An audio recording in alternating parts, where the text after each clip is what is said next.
Last October, I was doing some research at the Phillips Library in Rowley when this burnt notebook caught my eye. Written in the mid 1800s by George Cheever, the notebook contains genealogical notes and information about his ancestors, primarily the English and Hollingworth families of Salem. One particular passage describes in detail how, according to family tradition, Mary English was arrested for witchcraft and escaped from jail in 1692. And I'd like to read it now because it provides very specific details that I haven't yet come across in any publication of the Salem witch trials.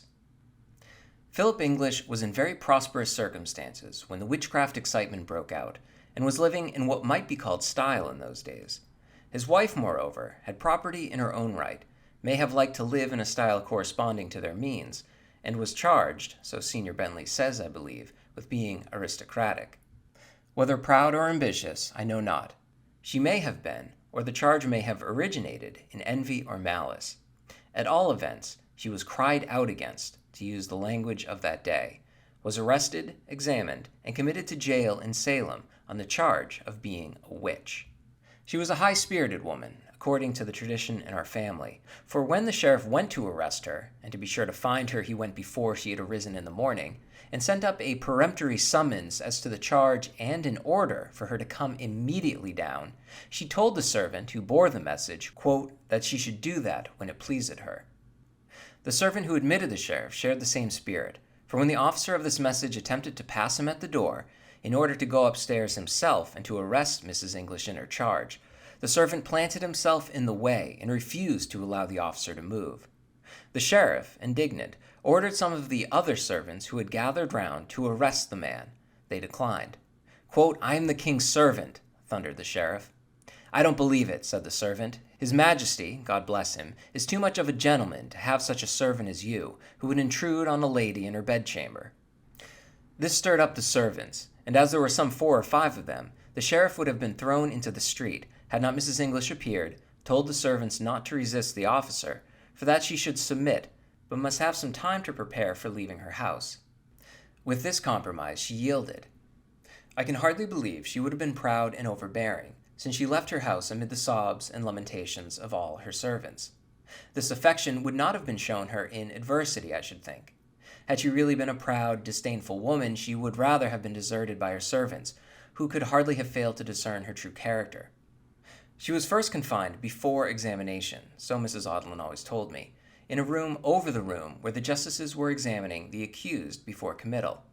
And the floor being thin, she heard the proceedings and had the wit and presence of mind to take notes of everything which appeared to her mind like oppression to the accused when on examination, and the decisions of the judges on the unreasonable evidence they received. When her turn came, she boldly confronted the judge or judges, told them she had taken notes of such matters as had appeared were mind unreasonable and outrageous in the examinations of those who had gone before her, that she should not quietly submit to their judgment, but would seek a redress of the hands of the state authorities. This spirited action on the part of Mrs. English did her no harm, for they were somewhat alarmed at her boldness and wit.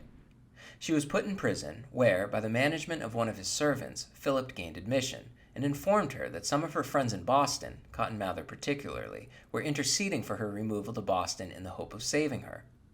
Philip found his wife reading the Bible, and she, remembering that her husband was also under the ban, and obliged to keep concealed for fear of arrest, besought him only think of himself, and leave her when late. This he refused to do. A short time after, she was removed to Boston jail, as her confinement and privation were beginning to tell upon her. While in jail, here, she contracted a cold, which gradually ended in a consumption, and when she returned from New York, whither she fled from Boston, it was only to die. On her deathbed, she forgave the sheriff, or Judge Corwin, for his hand in her sufferings. Her escape from Boston was thus told me as a family tradition, as was the above, by Mrs. Audlin, certainly some 26 years ago. Mrs. English was removed from Salem jail to what was called the Stone Jail in Boston, where her situation was made more comfortable. Her husband and friends planned a rescue, and accomplished it thus. They urged Mr. English to gain permission to attend divine service for one Sabbath, which after some trouble was granted. But she was attended by 2 officers, who accompanied her to the church and into a pew in the broad aisle, one sitting on either side of her in the pew. The pastor, who was no less a personage than Cotton Mather himself, who never would believe in Mrs. English's guilt, and who knew of the plan for her escape and favored it, took for his text, and no doubt purposely, quote, "When they persecute you in one city, flee to another." This may have been a signal of some kind. When the services were over, quite a number of friends crowded around Mrs. English to give her their congratulations and effect her escape. The officers were crowded almost insensibly from their charge, a few friends keeping them engaged in pleasant conversation also. When near the outer door, a great confusion took place, some rushing back upon the officers, and some rushing out with Mrs. English. The doors were suddenly locked from outside, and by the time the officers could think coolly, the prisoner was being whirled away in a carriage towards New York. As the windows of the church had been carefully fastened beforehand, the proper persons missing who could assist, and the keys not to be found, and a studied confusion maintained to the last, the officers were foiled.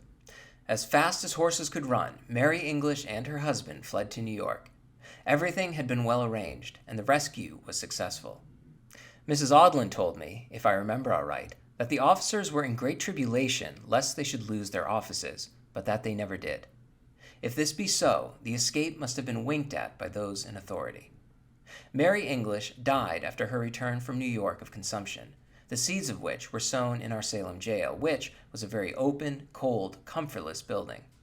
I should judge that her husband at one time intended to have remained in New York, outraged as he was by his mistreatment in Salem and the robbery of his own goods, his stones having been plundered by the mob when he was accused of witchcraft and obliged to flee. He sent, however, some 3 cargoes of wood from New York to the suffering poor of Salem during the winter after his flight, or the next winter. The town, and especially the poor suffering severely from the general stagnation and falling off of business, contingent upon the terrible trouble of witchcraft and the flight of so many of the citizens with their families from Salem. I'm not sure if many historians know about this version of the story. Books that discuss this topic typically reference an account told by Susanna Hathorne, the great-granddaughter of Philip and Mary English, to the Reverend William Bentley, who recorded it in his famous diary in May of 1793. If you want to compare the two, I've also read the diary entry at the end of this video. After reading both, my initial reaction was, wow, Mary English was a badass for scolding the sheriff, confronting the judges, and making a daring escape to New York. Upon further reflection, however, I've realized that her arrest and escape only highlights the special treatment the wealthy class received when compared to others accused of the same crimes. Because of her family fortune, Mary had the gall to tell the sheriff she'll be arrested when it pleases her, insisting on having enough time to get out of bed and be prepared by her many servants. Likewise, she simply refused to submit to the judgment of the judges, threatening to take things to a higher state authority. Considering her sense of privilege and entitlement, Mary English comes across as the first Karen in America. Was she upset about what was being done, or was she more upset that it was being done to her? For those accused and arrested of witchcraft, nearly all were refused bail.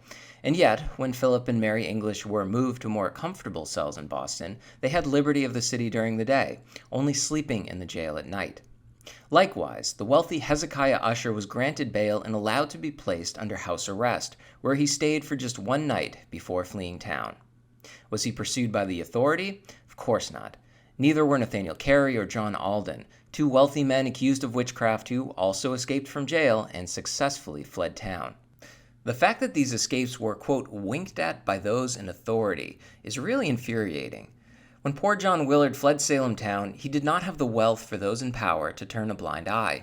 He was tracked down and arrested in Groton, examined the next day, and hanged on August 19th. The articulate Thomas Brattle pointed out this unequal distribution of justice in his famous letter criticizing the court proceedings. In addition to the names above, he also mentions how no warrants were issued for the arrest of Margaret Thatcher, the mother-in-law of Judge Jonathan Corwin, despite being greatly complained of. Even the wood that Philip and Mary sent to Salemites suffering through the winter seems like an empty PR gesture, done to win back public favor or buy off their own guilt for having escaped. They could have wielded their power, wealth, and influence to publicly condemn the trials in the hopes of helping all those still being accused, tried, and executed. But they didn't. They instead hid behind the protection of New York's governor, and only returned to Salem once it was safe to make money again. The following version was told to Reverend William Bentley in 1793. Note that Reverend Samuel Willard and Reverend Joshua Moody aided their escape from the Third Church in Boston, which is far more likely than Cotton Mather. Also note the fact that Governor Fletcher did not arrive in New York until late August, long after the couple had fled from Salem, making their welcoming with warm arms completely fabricated. On Saturday night preceding, she was cried out upon. She was 42 years of age when she died in 1694, 2 years after.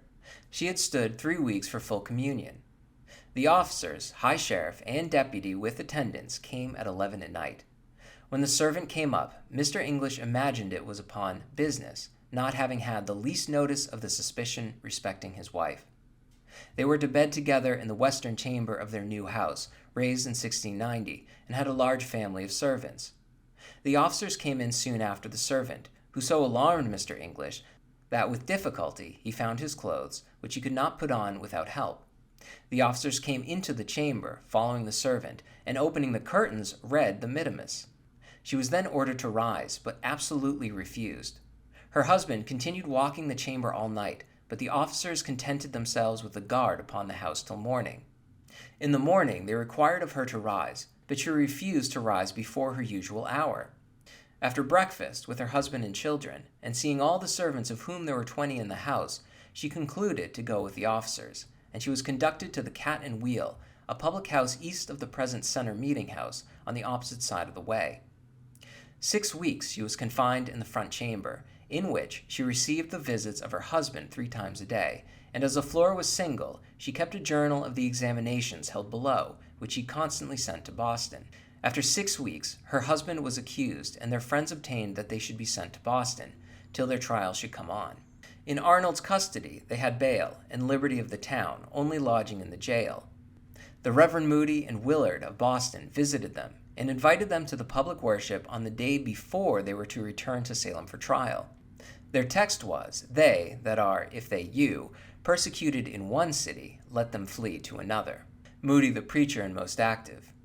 After meeting, the ministers visited them at the jail, and asked them whether they took notice of the discourses. Mr. English replied, he did not know that he had as he ought. The ministers then told them their danger, and urged them to escape, since so many had suffered. Mr. English replied, "God will not permit them to touch me." Mrs. English said, "Do you not think the sufferer is innocent?" He, Moody, said yes. She then added, "Why may we not suffer also?" The ministers then told him, if he would not carry his wife away, that they would. The gentlemen of the town took care to provide at midnight a conveyance, encouraged by the governor, jailer, etc., and Mr. and Mrs. English with their eldest child and daughter were conveyed away, and the governor gave letters to Governor Fletcher of New York, who came out and received them, accompanied by 20 private gentlemen, and carried them to his house, and they remained 12 months in the city. While here they heard of the wants of the poor in Salem, and sent a vessel of corn for their relief, a bushel for each child. Great advantages were proposed to detain them in New York, but the attachment of the wife to Salem was not lost by all her sufferings, and she urged a return. They were received with joy upon their return, and the town had a thanksgiving on the occasion, and Noyes, the persecutor, dined with him on that day in his own house.